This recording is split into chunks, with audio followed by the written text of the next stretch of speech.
गाय का बच्चा अपने घर को जा रहा था।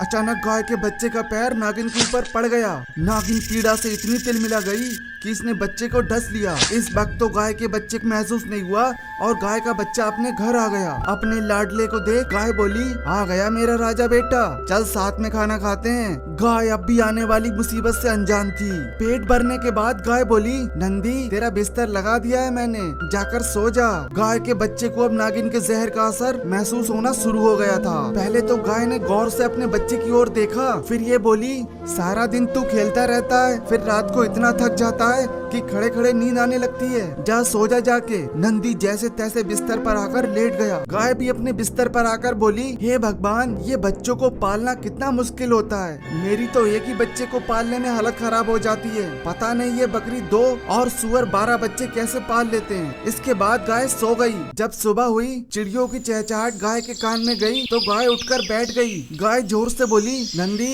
उठ जा बेटा, चल नदी पर नहाने जाना है। नंदी के जिस्म में कोई हलचल नहीं हुई। नंदी, ओ नंदी, पर नंदी तो बेसुध पड़ा था। तभी गाय का ध्यान नंदी के जिस्म पर गया जो हल्का नीला हो रहा था। गाय अब भी नहीं समझ पा रही थी कि इसे किसी नागिन ने काटा है, पर नीला जिस्म देख गाय घबरा गई। काफी देर उठाने के बाद भी जब नंदी नहीं उठा तो गाय फौरन भालू चाचा को बुलाकर लाई। जब भालू ने नंदी की नब्ज देखी तो घबरा कर बोले, गंगा बहन, हमारे नंदी को किसी सांप ने काटा है। ये सुन गाय के दिल में इतना दर्द हुआ मानो हजारों बिच्छुओं ने एक साथ डंक मार दिया हो।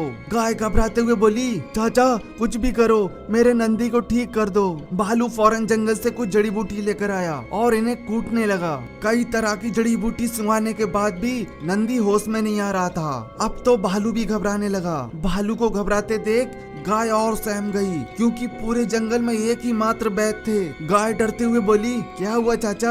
भालू समझ ही नहीं पा रहा था कौन सी जड़ी बूटी जहर का काट करेगी। गाय समझ गई हालात बहुत गंभीर हैं। गाय फौरन माता के मंदिर में आकर प्रार्थना करने लगी। इधर गाय अपने बच्चे की सलामती के लिए प्रार्थना कर रही थी, उधर भालू तरह तरह की जड़ी बूटी नंदी को सुंघा रहा था। पर इतना सब करने के बाद भी नंदी की हालत में कोई सुधार नहीं आ रहा था। गाय भी लगातार माता से प्रार्थना किए जा रही थी, माता लौटा दो मेरे बच्चे को, एक ही तो लाडला है मेरा।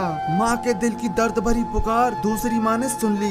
वही जहरीली नागिन माता के मंदिर में आ गई जिसने नंदी को काटा था। नंदी का पैर नागिन के ऊपर पड़ने की वजह से नागिन बहुत घायल हो गई थी। नागिन मंदिर के पास ही झाड़ी में तड़पती हुई बोली, हे मेरी शेरा वाली मैया, बहुत पीड़ा हो रही है, किसी को मदद को भेज दे। जैसे ही गाय के कानों में नागिन की आवाज आई तो गाय ने झाड़ी में आकर देखा तो नागिन घायल अवस्था में पड़ी थी। गाय को इस पर दया आ गई। गाय फौरन नागिन को अपने घर ले आई और भालू से नागिन का इलाज करने को कहा। भालू भी फौरन नागिन के जख्मों पर दवा लगाने लगा। कुछ देर बाद जब नागिन को दवा से आराम मिल गया तो नागिन ने देखा भालू और गाय नंदी को होश में लाने की कोशिश कर रहे थे। नागिन नंदी को पहचान गई, ये तो वही बच्चा है जिसे कल मैंने काटा था। नागिन ने फौरन नंदी का जहर चूस लिया। इसके बाद नंदी होश में आ गया। ये सब देख भालू और गाय हैरान थे। नागिन बोली, गाय बहन, तुम्हारे बच्चे के पैर रखने की वजह से मैं घायल हुई थी और इसे मैंने ही काटा था। मेरे जहर का कोई तोड़ नहीं है, फिर भी माता की लीला देखो,